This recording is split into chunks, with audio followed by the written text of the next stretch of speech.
That's right, folks. Another episode of the Razzball Fantasy Football Podcast. I'm your host, Bobby Lamarco. Today, we're going to be breaking down the first of our NFL free agency preview shows. Today, we're going to be breaking down the running backs: Saquon Barkley, Austin Ekeler, Derrick Henry, Tony Pollard, and more. Breaking down where they could go. All this and more starting right now on the Razzball Fantasy YouTube channel.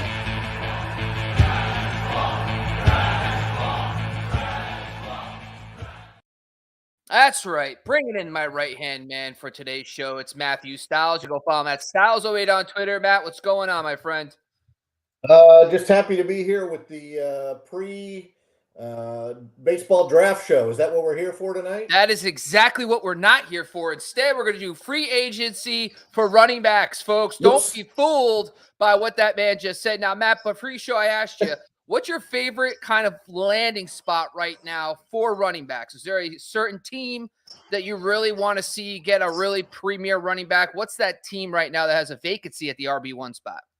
I'm not a big fan of the Eagles, but I think the Eagles could really shake up the East and the NFC by getting a running back that they're at least willing to run out there a lot. I think Tennessee, if they get the right quarterback, could be a good landing spot. But again, they had Derrick Henry and they used him till the wheels fell off. So plenty of places to go. I wouldn't want to go to Carolina.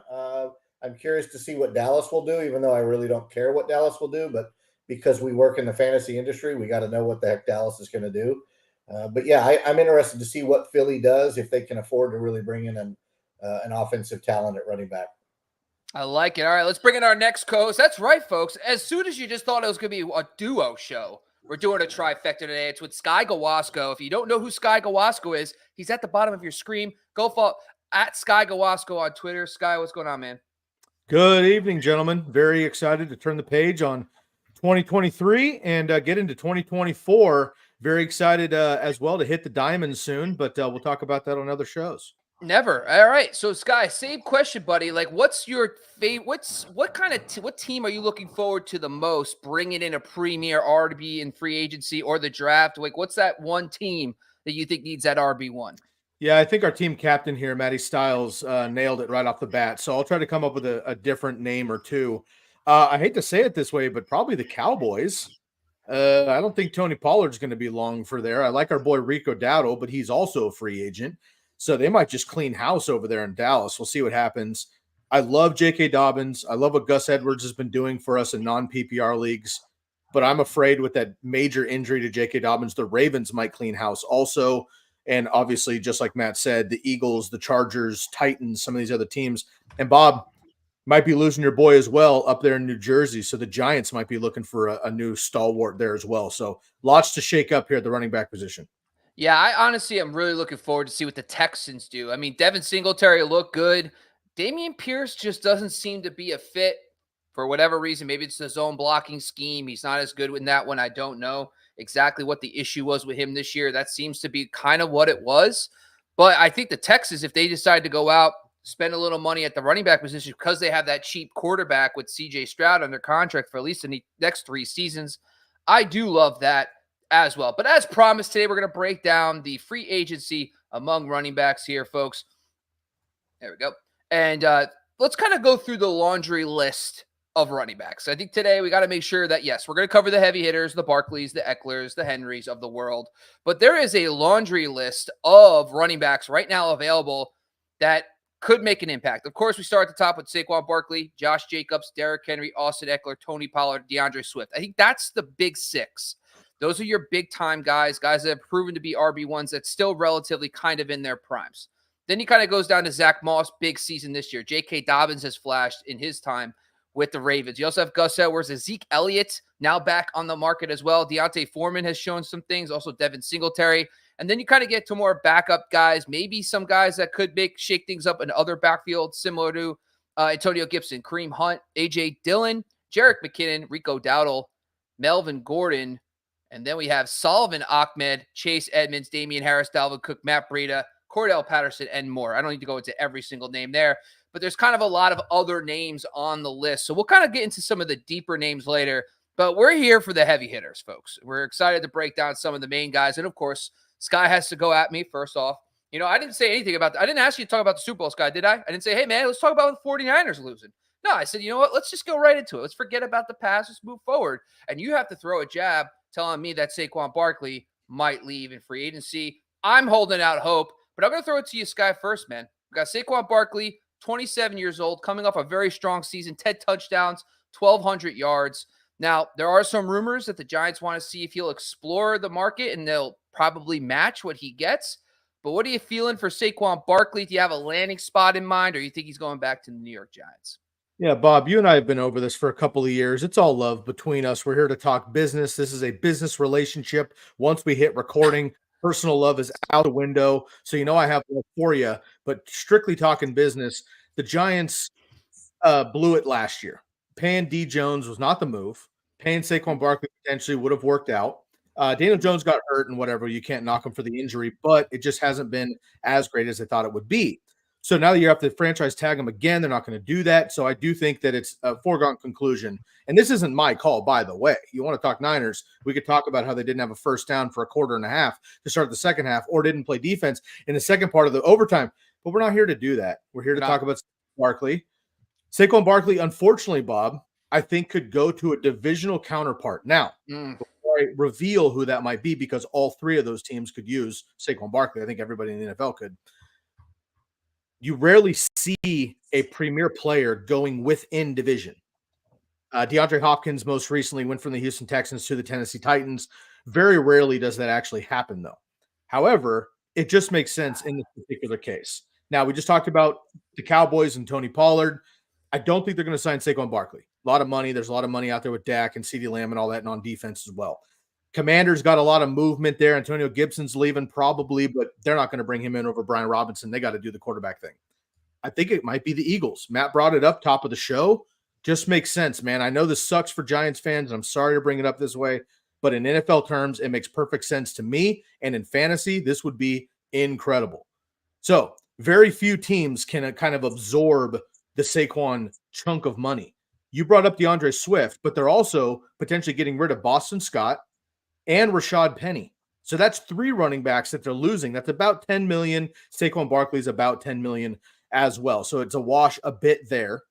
And then you also get, of course, the dual threat running back. So not just a powerhouse running back all 3 downs, but he can catch the ball to take over for what DeAndre Swift was able to give you last year as well. And Saquon Barkley still in that not super old category for another year at 27 years old. DeAndre Swift is already 25. So it's not that much of a difference there. So unfortunately, for football, I think it's great. For Giants fans, not so much. But for me, it just makes sense that the Eagles go out there and make a splash on offense. They got wide receivers. They got their quarterback. Dallas Goedert's fine. New offensive coordinator. They're going to want a pass-catching running back like they had with Austin Ekeler with the Chargers there. So for me, Saquon Barkley goes to the Eagles. Matt, do you have any thoughts about Barkley going anywhere, or you think he's going back to New York?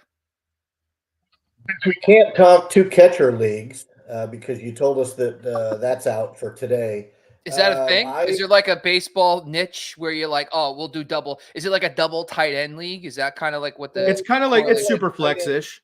Super flex premium. Yeah, tight end premium league. Oh, all right. Gotcha. But what it does is it takes a relatively irrelevant position and requires that you start 2 of them. So it's really in depth.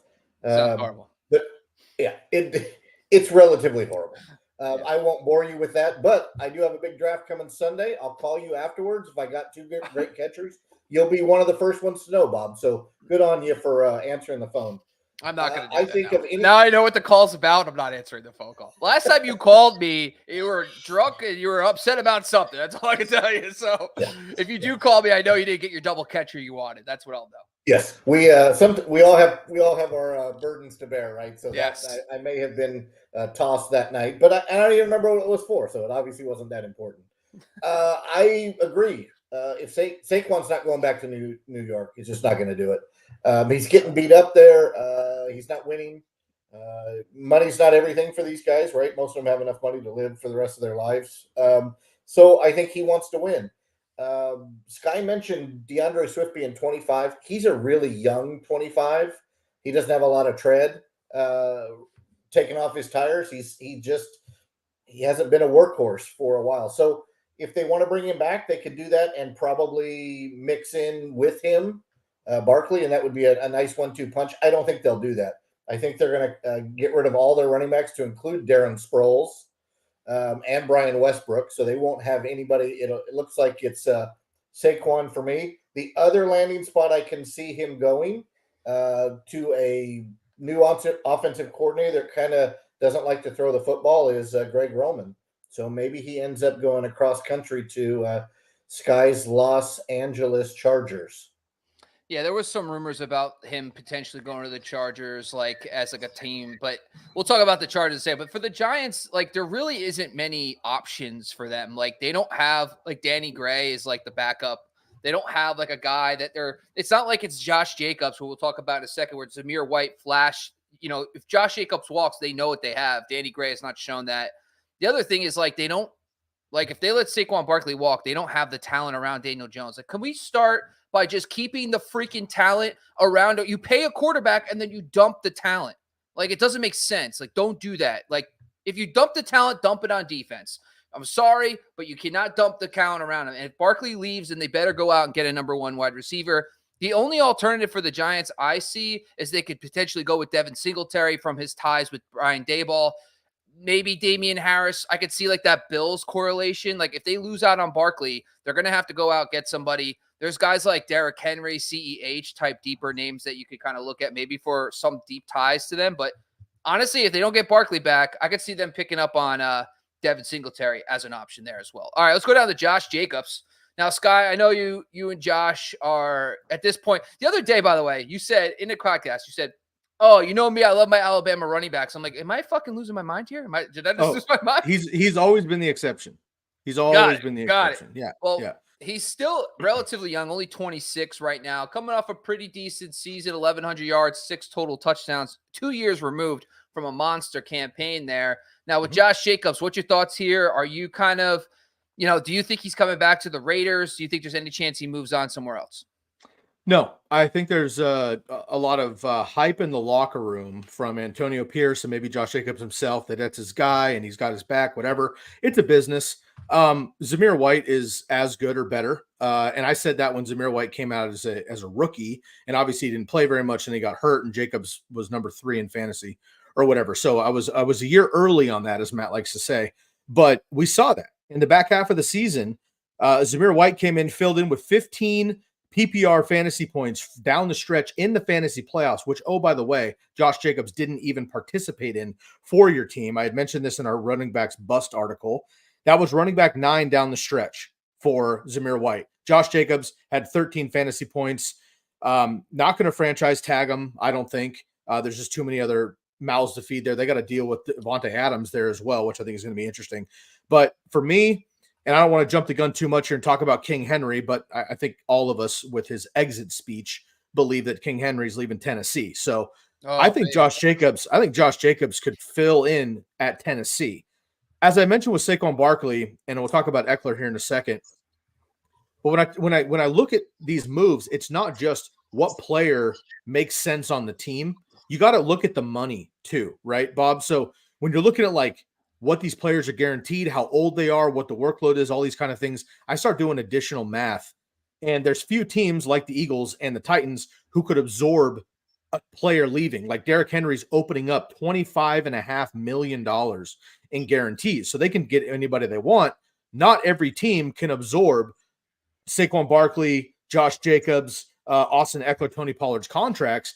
Josh Jacobs could get absorbed there by the Titans. I think it'd be easy for him to go over there to do that. He's a decent pass blocker. I think he plays great with Tyjae Spears, who I think is an awesome running back, but he's not Derrick Henry. Nobody is. But those two guys together could be Derrick Henry. Josh Jacobs on first and second down. Tyjae Spears is a great pass catcher. Josh Jacobs can also catch the ball there as well. They got a young quarterback, very limited weapons. They're kind of in a rebuild-ish. And I just don't think Josh Jacobs has proven himself on efficiency metrics, which is why I don't like the guy, because he's just not as good as it seems he is in micrometrics. And I think that NFL front offices obviously scout that. So I'm just concerned that he's going to get it. So for me, for him to go to the Titans makes sense. Also, I just put auxiliary pick. I could see Jerry Jones doing a splash the Raiders and Cowboys have been connected since the 70s. I could see him going to the Cowboys if they get rid of Tony Pollard and Rico Dowdle. So that's just an auxiliary one. But for me, Josh Jacobs going to the Titans to replace Derrick Henry and team up with Tyjae Spears makes the most sense. Matt, thoughts about Josh Jacobs? Yeah, I think that Josh Jacobs has proven to be serviceable with no quarterback. So Tennessee makes sense to me. So I'll keep it short and sweet, right? They don't have a quarterback right now. And Jacobs really didn't have a quarterback. Derek Carr was good. He wasn't great. So if you want to pay up for 3.4 yards a carry, then Josh Jacobs is your guy. Can we just leave Tyjae Spears alone, please? Like I want Tyjae trust Spears me, bro. in my life. Hey, I want Tyjae. You think I want this? I want this, Bob? Come on. You know what's the tough part for Josh Jacobs? Tyjae is my breakout at the running back position. I don't want this. Let's go. Well, it just makes sense. I got to tell you a fun stat. When we get to Derrick Henry, I'm going to tell you a fun stat about Tyjae Spears and why he's going to crush my soul when they sign a running back and then he's not going to be the RB1. But anyway, but watching this, right, like the problem I always see with Josh Jacobs too is like, why would they pay Josh Jacobs real money when they just saw what Zamir White did? Like we just saw it. Like the thing is, you saw, by the way, the Antonio Pierce becoming the interim guy. Then they bring in Luke Getsy, which, we'll see how that works out. Maybe we'll see. But like, yeah, maybe there is something that they'll like, hey, we want to have two running backs that could really do it. But like, why would you pay Josh Jacobs, especially if they're not in a position to go get a top flight quarterback in the draft and they have to go get a Russell Wilson who's going to have a decent, salary, even a Justin Fields type player. So, I don't think they have the money. The other problem with Josh Jacobs is that he's tied to John Gruden. Remember, Gruden and Mike Mayock were the guys who got him, and neither of them in the NFL right now. So it's not like he could go to an old coach, maybe Greg Olsen, but Greg Olsen's the QB coach for the Seattle Seahawks. They don't need a running back. So I'm interested to see where Jacobs lands. I think he's good, but at the same time, I don't think he's worth 10 million, 12 million. I think that's going to be the issue. That's why he's probably going to hold out until training camp, and we'll see if it's an injury-related thing. But overall, I agree with you guys. Not really feeling Josh Jacobs too much here. Let's start with Austin Ekeler. Now, Ekeler is a little long in the tooth, 29 years old, coming off a relatively down season for him. Combined, just over 1,000 yards, 6 touchdowns. But this guy was an absolute stud over the last few years. But now the other thing is a brand new coaching staff, brand new GM, no ties to Austin Ekeler anymore, folks. So do they view Austin Ekeler as a fit for the Jim Harbaugh offense? Sky, what's your thoughts here? No, definitely not. I love Austin Ekeler so much. He is a super fantasy football player, which is just cool for the community, right? But also like just a good dude. He's just one of the dudes in the league I like to root for in general. He works out like an animal. Shorter kind of guy, just like out there against it. Let's not forget, man, he was kind of a scat back, third downs only behind Melvin Gordon in the San Diego Football Chargers regime a while back with Phillip Rivers. And then he finally cut his teeth, became premier in fantasy football. So this dude's got a soft spot in my heart for sure. But he is approaching 30 in a hurry, Bob. And again, as we're mentioning with our top dogs here, Saquon with Josh Jacobs. I can't read it. Read it for me. It's too small. Jim Harbaugh wants Austin Ekeler back next season. PFF Fantasy. I like Austin Ekeler. We're going to have a huge emphasis on the run game, and we got to block better up front. He's a tremendous back, and we'd love to have him on the team next year. Signed, Jim Harbaugh. Breaking news. Breaking news. Then forget everything I'm about to say. My thoughts, and shouts out to Jim Harbaugh. The only person that's got it better than him is Patrick Mahomes. But again, we're not talking about that. I can see potentially another move to the Tennessee Titans. I could see Austin Ekeler going to the Eagles, going to the Cowboys. A lot of these players are going to replace each other, but for cheaper, for more, for a particular position. I like Jim Harbaugh giving a vote of confidence, but then my question, Matt, I'll change my tone here. I'm going to throw away my notes. This is off top, off script. Let's talk ball. If they do bring back Austin Ekeler to the Chargers, obviously I love that as a player. And Herbert loves him too, fits well in the offense, whatever. I don't know that he's a 3-down back anymore. And one thing that he was very good at for the 3 years before last year was goal line opportunities, oddly enough. And he wasn't. He was terribly inefficient last year. He's in my bust column, unfortunately, because he was drafted so high, number 2 running back in fantasy. But more so, his receptions went down to 51, which he had, over 80, 90 for a handful of seasons. right? He wasn't scoring the touchdowns. He didn't have double-digit touchdowns again. Injuries are starting to rack up. I'm concerned about that. Also, I know we're not talking wide receivers, but the Chargers have so much money wrapped up into Mike Williams and Keenan Allen for this year. That also affects Austin Ekeler this year. Next year, they're going to clear a bunch of cap and they'll be fine. But this year, I think it's going to be a mess, and I don't see where they come up with the money. So for me, if he moves, I think he makes sense to go to the Titans or to go to the Eagles, the Cowboys, the Ravens. All of those are contenders, except for maybe the Titans. But I think that they're going to lose a top dog, and they can maybe replace it with Austin Ekeler, who, if nothing else, is still a great third down back and short yardage back. He just might not get the 3-down workload, which is going to affect fantasy football. Mateo? Yeah, so the way I look at Ekeler now, right? He wanted money the year before. He wanted money last year. He never really got his money. But again, he's got all the money he needs. He's probably fine. But he is just what you said, Sky. He is a tandem back now. He is no longer Austin Ekeler. He's no longer Derrick Henry. He's no longer Saquon Barkley. His age and the fact that he was unproductive last year is going to mean he's not going to get paid this year, and he's probably not going to get a 3, 4, 5-year deal. So he's going to have to suck the egg and figure out what the best fit for him is.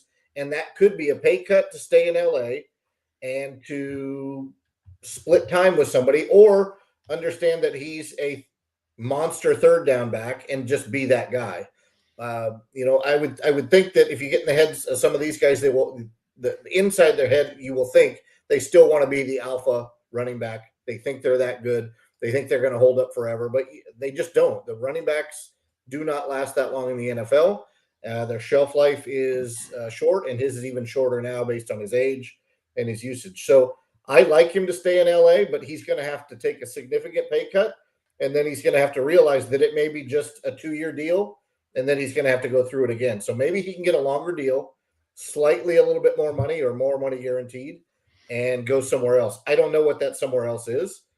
Tennessee seems reasonable because Spears can be the first and second down back, and Ekeler can be the third. But as Bob said, we want to leave Tyjae Spears.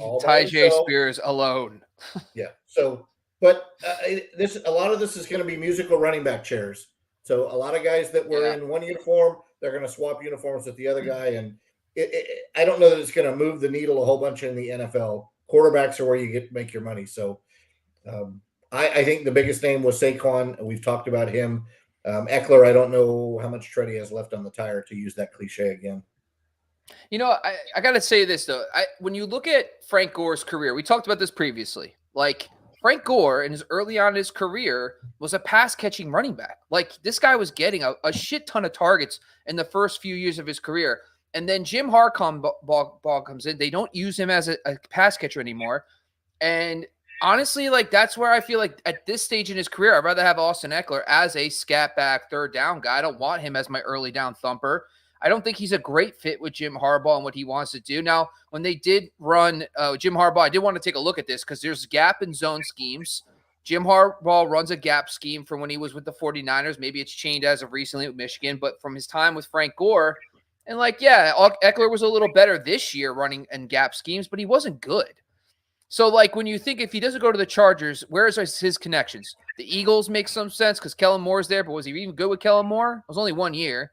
Now, Nick Sirianni does have ties to the Chargers as well. Shane Steichen, he has ties to, but he has the Colts with Jonathan Taylor. And then the Broncos with Joe Lombardi have their running back. So, I don't know. This is another where I'm kind of like, I don't really love the landing spots for Ekeler, and I don't really think he's a good fit back with the Chargers. I think there's better options for the Chargers. And listen, believe it or not, DeAndre Swift might be a better fit because this year he was dominant in gap scheme running, and if that's what they're going to run, I think he'd be an interesting fit. He has ties to Marcus Brady as well, who's now the coordinator, one of the offense assistants in Chargers. So we'll see. All right, let's jump down to Derrick Henry, the king, 30 years old. You know, at this point, clearly, Tyjae Spears, by the way, what a sweet angel. Like, I'm all in. I just want to see Tyjae Spears just get through this without any problems. What? What's wrong? Where does Tyjae Spears play? What position and what team? Running back for the Titans, okay? We want Tyjae Spears to be the one, all right? Anyway, but Derrick Henry's an interesting one because, like, I think he's a freak.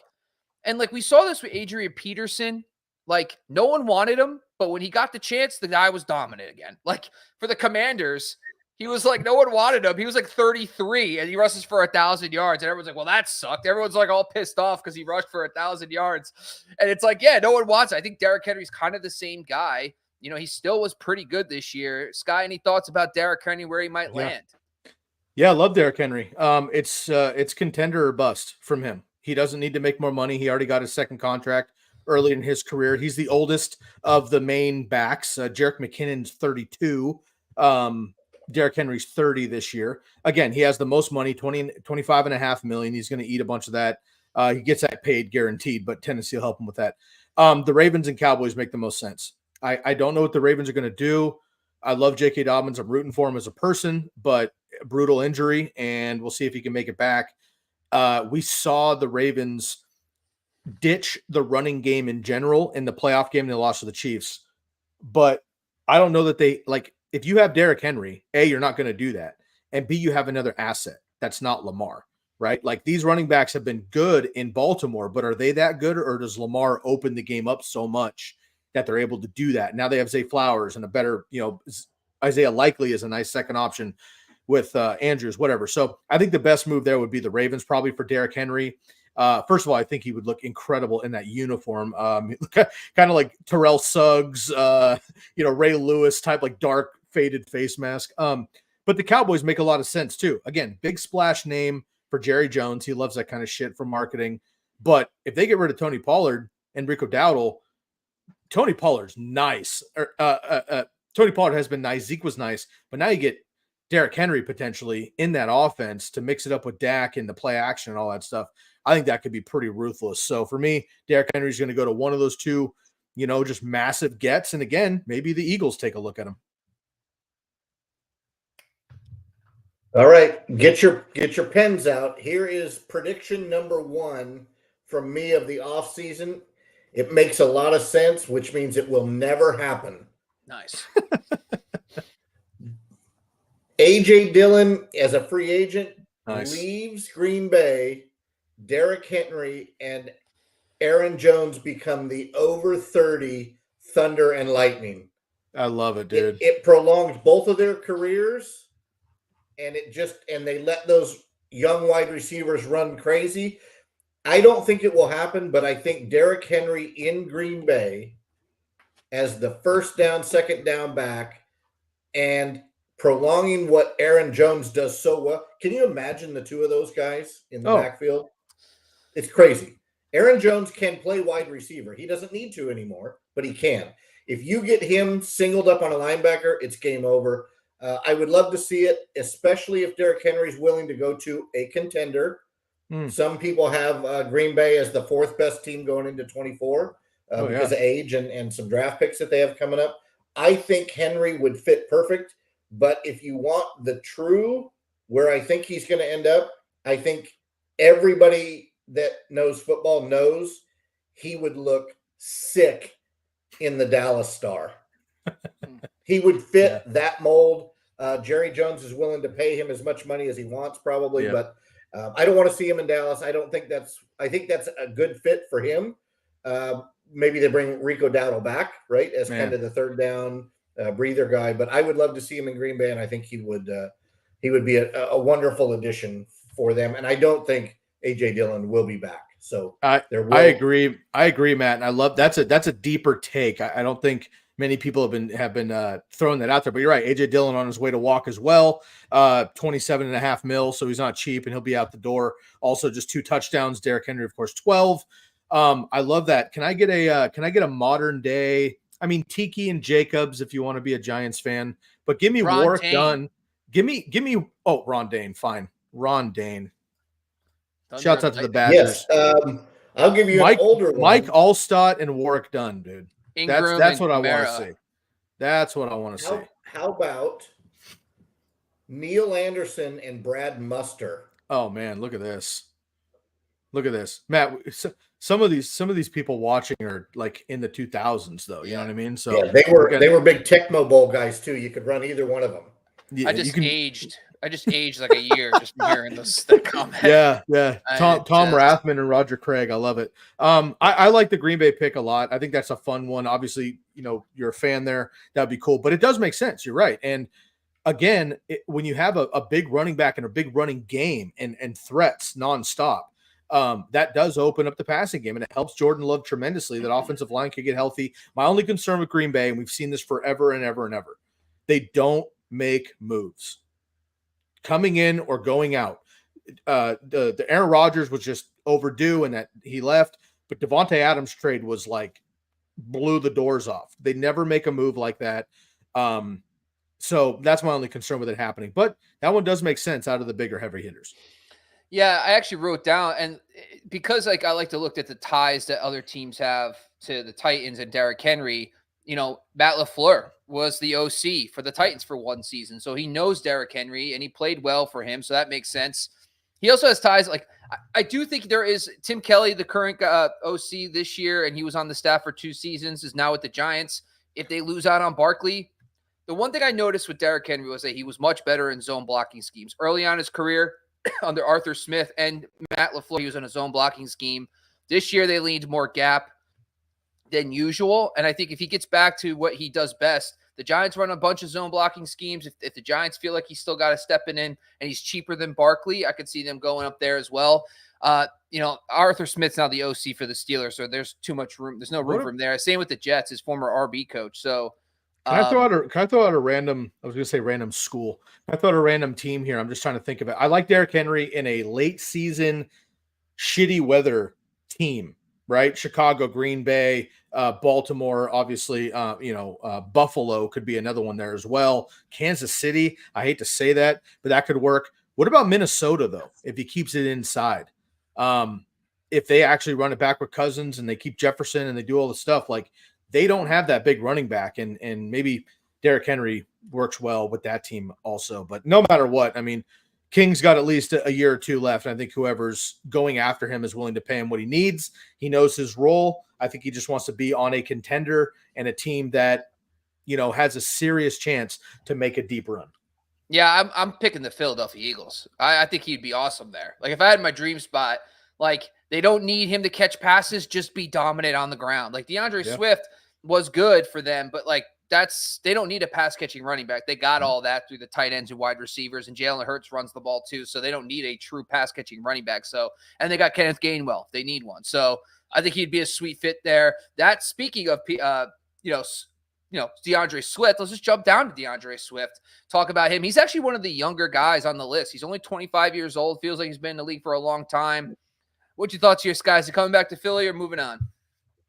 Yeah, I'm looking right now. He is literally the youngest outside of Clyde Edwards-Helaire and Eno Benjamin. Shout out to the Arizona State product there. He was a lot of fun there for the Sun Devils. DeAndre Swift, for me, goes to the Chargers to replace Austin Ekeler almost automatically. Now we know that Harbaugh loves Ekeler. So maybe all my notes and all my research per your show is out the window. But if they do move, I think it makes sense. You get a cheaper, younger, healthier version-ish of Austin Ekeler that is DeAndre Swift. Wow. Surprisingly enough, 3 of these running backs had 1,000 rushing yards. Derrick Henry, obviously. Tony Pollard, I thought was surprising because we shit on him so much, but he was actually quite good. He just didn't score. Well, and the news broke today about the foot, which made me want to just throw my laptop through the TV. Like I was so mad. And you've been calling that for months now. So we talked about it too, and then missed it so intentionally. Dumb. Yeah, that was rough. But 3 running backs. So Derrick Henry, Tony Pollard makes sense. DeAndre Swift was the other one to rush for 1,000 yards, which I thought was surprising, and 1,300 total with the receiving as well. So I think he's a great running back. I loved him coming out of Georgia. He got hurt right away with the Lions, but I think he's going to be just fine coming in with the Chargers, and I think he could be more of a 3-down back there with some auxiliary backup pieces. So he's just a 1-for-1 swap for me if Austin Ekeler moves on. I like him with the Chargers. The only question I would have is, are they going to attempt to make him a 3-down back, or are they going to mix in Isaiah Spiller or Josh Kelly, who I believe Kelly's a free agent. Kelly's leaving too, yeah. Kelly's probably gone because he wants to play football. So maybe they mix Swift in a little bit. I don't know if teams feel when they sign Swift that he can only take so much of a workload, but I mean, he had at least one, maybe two 200-yard games, or at least 170. I mean, he blew up on that. Was it a Sunday night or a Monday night? He just went bananas. So I don't know. Is he fragile? Right? Is he Mr. Glass? I don't know. But he's an Nick NFL Chubb, running back. All of them are, except for Derrick Henry. Really, right? Nick Chubb is probably in the best shape of his life going into the season, and freak tackle, and it's over. So, yeah, I don't know. I think I like him with the Chargers, so I'll leave it at that without going into too much more depth as to what Sky's going with. Yeah, I actually put down the Chargers because Marcus Brady's there now, and Marcus Brady was with the Eagles, and there's a tie there. The other thing that I was just looking up, because like with running backs, like the type of scheme matters a little bit for them. Like some guys are better in zone blocking schemes, some guys are better with gap power schemes like that. So I was just curious. So I did some research beforehand, and DeAndre Swift was dominant last year, over 5 yards per carry in gap schemes, which when I looked at the history of the 49ers with Jim Harbaugh, that's what they ran. So like, I think he could be a sweet fit there, especially for what they need. Getting a little younger to mirror Justin Herbert's timeline makes a ton of sense for them. He's 4 years younger than Austin Ekeler as well. And so I actually love that landing spot for him. So I think that makes a ton of sense. But the Eagles, like we said, now with Kellen Moore coming in, is like Kellen Moore doesn't necessarily feature running backs in the passing game. I mean, they get some looks, of course. So I don't even know. Like Swift, I always felt like was a good pass catcher, but I guess not really. I mean, it seems like he doesn't seem like he has the body type to be a thumper first and second down. So we'll see.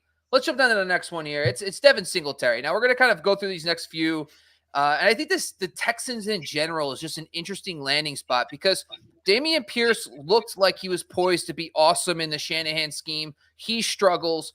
Devin Singletary comes in kind of out of nowhere, afterthought. He was okay with Buffalo, never really emerged as like a great back, but then he looks really good with this team. Now, the question is Devin Singletary destined to return to Houston, or do we think there's another running back that makes more sense for the Texans, especially with how good C.J. Stroud looked? What's your thoughts, Guy? I think he comes back. I think he proved himself. B, he did play a 3-down back, and he's not a 3-down back. Does that make sense? Like he filled a role that he not necessarily is like bona fide and qualified for, but he did so well with it.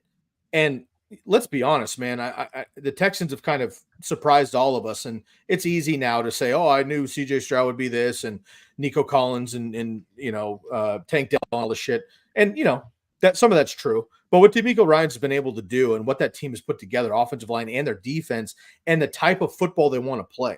Obviously, Stroud can tear the roof off and they can play defense, but DeMeco Ryans is a defensive guy and they want to run the ball there with another 49er offense. So I think he comes back, but I don't think he's the main guy. So they have to bring somebody else in. I don't know if that's like, maybe that's a J.K. Dobbins. He just takes a league minimum deal to get a job if they let him go. Maybe Zeke comes over and can just kind of pound the rock on first and second downs. Maybe that's an A.J. Dillon spot where he can come in and just kind of pound when they need him to. And Devin Singletary doesn't have to take all that workload, but he's cheap, $2.5 million, 1,000 total yards and 4 touchdowns. Like, we were kind of waiting for him to bust out in Buffalo, and he had some good games, but they just don't use a running back that way. The Texans did, and he produced. He'll be 27, 28, but that's not as old when you're kind of a scat back. So I like him to just return to Houston, to be honest. Before I give you my 2 cents, what's going to happen with Pierce? Well, Pierce is still there for another year at least. He's on his rookie deal. He's free, so he's free. Yeah.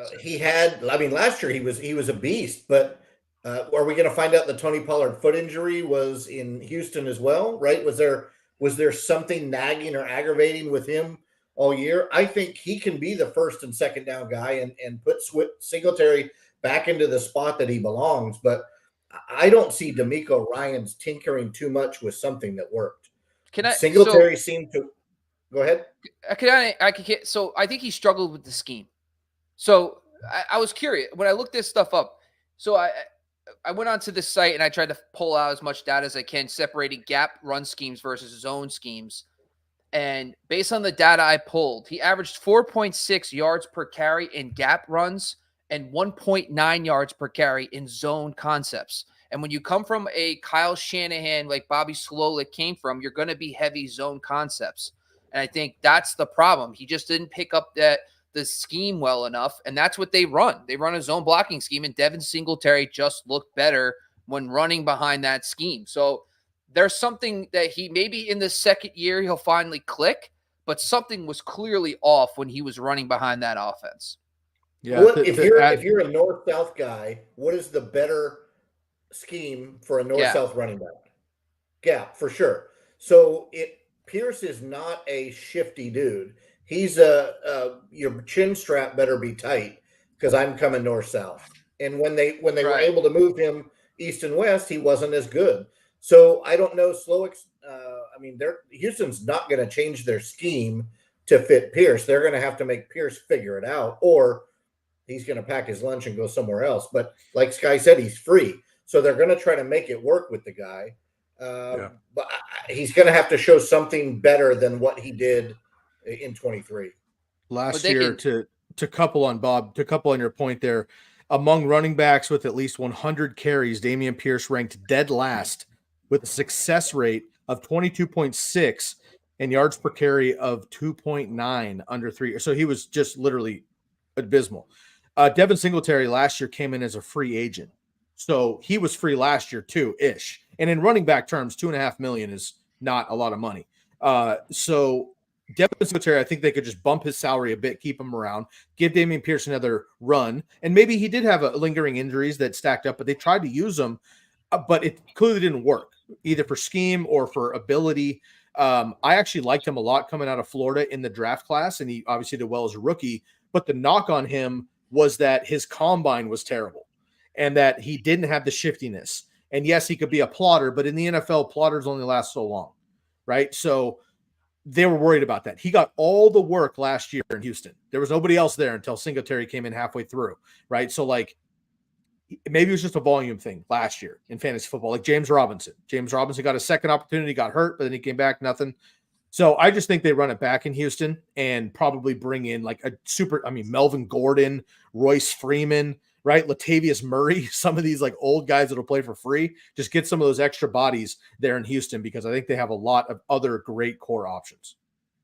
This is the one where I think Saquon Barkley would be awesome.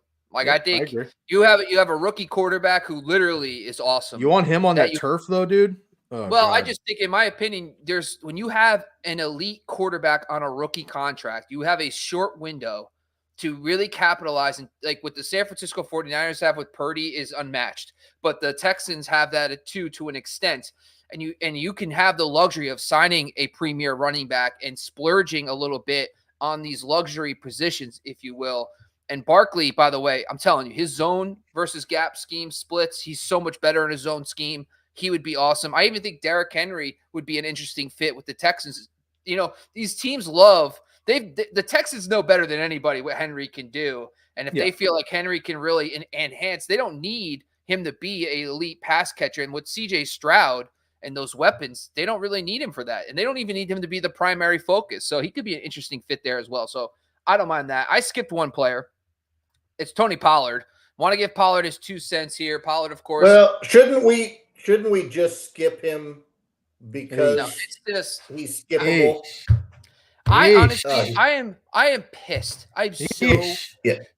I feel like they did. Bob, did you hear that he had a foot injury coming into the season last year? Did you hear about that? I just wanted to scream at a stranger. Listen, I wanted to see an old lady walking down the street scream. You're like, why? I freaking knew it. I sat here with the guys from Sports Injury Central, and I said to him, Tony Pollard's foot injury, should we be worried? They told me not to worry. And I was like, okay, all in on Tony Pollard. But I kept saying it. I was like, these foot injuries, it does impact them a little bit. Is it as bad as an ACL? No. Is it as bad as an Achilles? No. But he broke it in January. God, I hate myself. I hate this one. This one hurts. But anyway, do we care? I think Tony Pollard, listen, if he comes back to Dallas, his workload is pretty legit. Rico Dowdle is a free agent, so the workload could be even better this year. A lot of continuity there in Dallas with everybody kind of coming back. Anybody have like a prep? What's your thoughts about Tony Pollard? Do you think he's on the move? Do you think he's coming back? Yeah, Tony Pollard for me leaves and he replaces Josh Jacobs in Vegas. I think he'd be. I know. Wow. I think he'd be fine. And maybe that's his punishment for letting us all down. I don't know. I don't want to get that philosophical, but send him to the black hole. I don't know. Tony Pollard, I think, would be fine. And again, okay, I have to keep bringing this up because this matters, and I feel like a lot of the high level programs and ESPN shit, and like, you know, not to throw anybody under the bus, but all these high level programs aren't going to dive into like the contractual numbers and stuff that we look at behind the scenes because they matter. It's kind of boring information. It's money talk. Nobody likes to say that. You just like to talk stats. For me, it matters. And it matters the most when these guys are really expensive because only certain teams can absorb that when they lose a player of that magnitude. The Raiders are most likely going to lose and get rid of a player like Josh Jacobs, $10 million. They can absorb potentially a similar player at $10 million or less who's of the same quality, can catch the ball, and I think can play in both schemes, Bob. And I think he's going to be just fine. Had 1,000 yards last year and 6 touchdowns. Obviously, he left about 7 on the table, but that's another story. And again, the Cowboys and Raiders are forever connected. They have multiple moves every single year. They're kind of like Alabama and New England. So I could see this happening. Easy, Tony Pollard going to the Raiders. Couple quick stats I want to repeat that I already brought up on our bust. The bust show that we brought up. He was wide receiver 47 down the stretch. He scored 2 touchdowns against the Giants week 1, and then he didn't score again until week 11, which is impossible for anybody, especially in an offense like the Cowboys. So the efficiency inside the 5-yard lane was horrendous. Zaire White can be that guy. Zamir White can be that guy for the Raiders. And Tony Pollard can be in between the tackles. I think he's going to be just fine. Aiden O'Connell was okay. And they're going to lose Devontae Adams to the Jets. So they're going to need another pass catcher in the offense. If this shit happens, by the way, you're getting all the credit. If he goes to the Jets, if it happens, bro, I called this last year. I called it last year, and they didn't pull the trigger. I'm telling you right now it happens. Oh, man. Devontae Adams goes to the Jets. Therefore, they need another pass catcher. So Tony Pollard going to the Raiders to replace Josh Jacobs, who goes to the Titans, I think, but might also just go to the Cowboys. So maybe they just swap homes. Who knows? Matt? So, yeah, I don't know. That's a lot to unpackage right there. I'm getting tired of the Devontae Adams to the Jets talk. It's starting to actually, because it's therapeutic to get it off my chest. It's starting to piss me off a little bit, Sky. We'll just leave it at that. Like I'm kind of done with it. Love it. The relationships are falling apart in the offseason. No, they're not. I'm just, wouldn't it be good though, Matt? I'm sorry. Can we talk through this for 30 seconds? Wouldn't it be good to get him back with Rodgers so they could both like ride off into the sunset? Do Packers fans enjoy that, or is that like a stab in the heart? Honest question. Like I want to see my guys succeed, and obviously on my team. But if they're not on your team anymore, do you still want them to be good? I want Adams because I think Adams was always a class act. I think Rodgers was a petty. Totally agree. He was a petty bitch at the end. We knew we could not afford Rodgers and Adams. Our front office picked Rodgers. I'm not sure that was the right move, but we've recuperated from that. We've moved on. I would have rather see Rodgers leave 2 years ago, Devontae stay, but with the receivers we have now, I'm kind of good. Oh, right? My God. The Packers are just living it. You guys are living it. You guys have no idea how good you have it. Like the Packers I'm envious of Packers. Outside of the 49ers, you guys have the best young core in the NFL. It's insane. Yeah, and then Derrick Henry comes in, provides a little bit of a veteran presence. Maybe we trade for Tyjae Spears. I don't know. Leave my man alone. I love it with Brian Callahan. Please leave him alone. I got a hot take here. I think an interesting landing spot for him would be the Eagles. Reunites with Kellen Moore, who he had a lot of success with. Reunites on a team that needs a running back.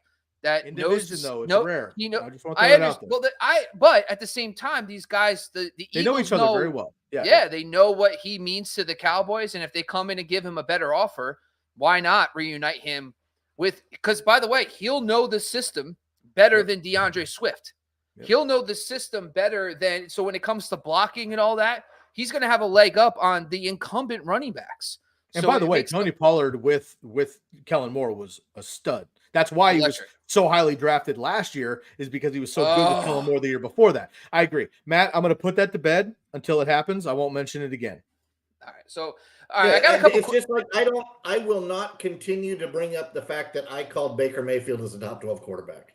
It's not my way. It's not what I do. I don't need that in my life. Everybody knows what I said, right? All the followers, everybody gets it. There's no reason for me to say any longer, I told you Baker Mayfield will be a top 12 fantasy quarterback at the end of the year. Nice. So let's leave it at that. I don't need to say it anymore, right? You see how I'm fading away. This is not my camera getting blurry. I'm just fading away when I hear this talk about Baker Mayfield. I'm just fading into the distance. Like, where did he finish, Bob? Yeah. He did finish. Oh, come on, dude. Like, it's the most annoying. Like, he was like number 19 in per game basis. He wasn't a difference maker. That's not what I said. I didn't say he was a top 12 per game basis. All right. So back to Tony Pollard. If you are a GM, and who did we talk about right before Tony Pollard? What was the name? Remind me. We skipped Pollard and went to Singletary. Yeah, I'm a Singletary. Yeah. Okay. So if you have money, is not an issue, and you're starting your franchise today, do you want Pollard? Do you want Singletary? Do you want Swift? Or you want Saquon? Money's not an issue. Oh, they all cost $10 million. I would take Saquon out of that. I think he's obvious. Okay, so then take Saquon out, put Josh Jacobs in. They all cost $10 million. Who do you want? Swift, maybe, personally. I think you want Pollard, but you want Pollard with a healthy foot. Yeah. Which, by the way, he had an injury coming into last year. Dude, screw everybody. I hate this so much. All right, let me do some quick slants here. There's other guys. I had this many shares of Tony Pollard. I had one, and only in a keeper league, so I got away with it. I didn't take him anywhere, but I had him ranked so high. But I remember the only reason why I didn't have him was because I had Amon-Ra St. Brown one spot higher than him in my top 150, and I ended up getting him at the turn everywhere. What a save that was.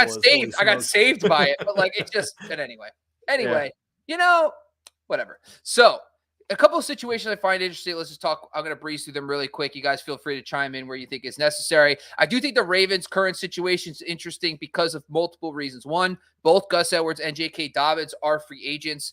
The other thing that makes it interesting is that right. So a bunch of guys on that running back field is free agents. But remember, Greg Roman, who was their OC for years, is now with the Jim Harbaugh. Could he pull a Gus Edwards over there? Gus Edwards would be an interesting fit, maybe even J.K. Dobbins. We also have Keontae Mitchell. By the way, do not forget, yes, we're talking about free agents today, but Keaton Mitchell, whatever. I get every name wrong. It's fine. I know the player. I know the situation. I just don't know how to say his name. It is what it is. It's a cross I need to bear. But anyway, so the point is with all the situations, do not forget the guys who are currently on the roster. Mitchell is an absolute buy, especially with the outlook of these other Ravens running backs. But I do think those guys would be interesting in the Chargers system as well. Guys like, by the way, Zack Moss, who played very well this season. He's a free agent. Might be an underrated asset. He showed, by the way, he was an absolute monster when he was before Jonathan Taylor came back. He was Jonathan Taylor for the first quarter of the season.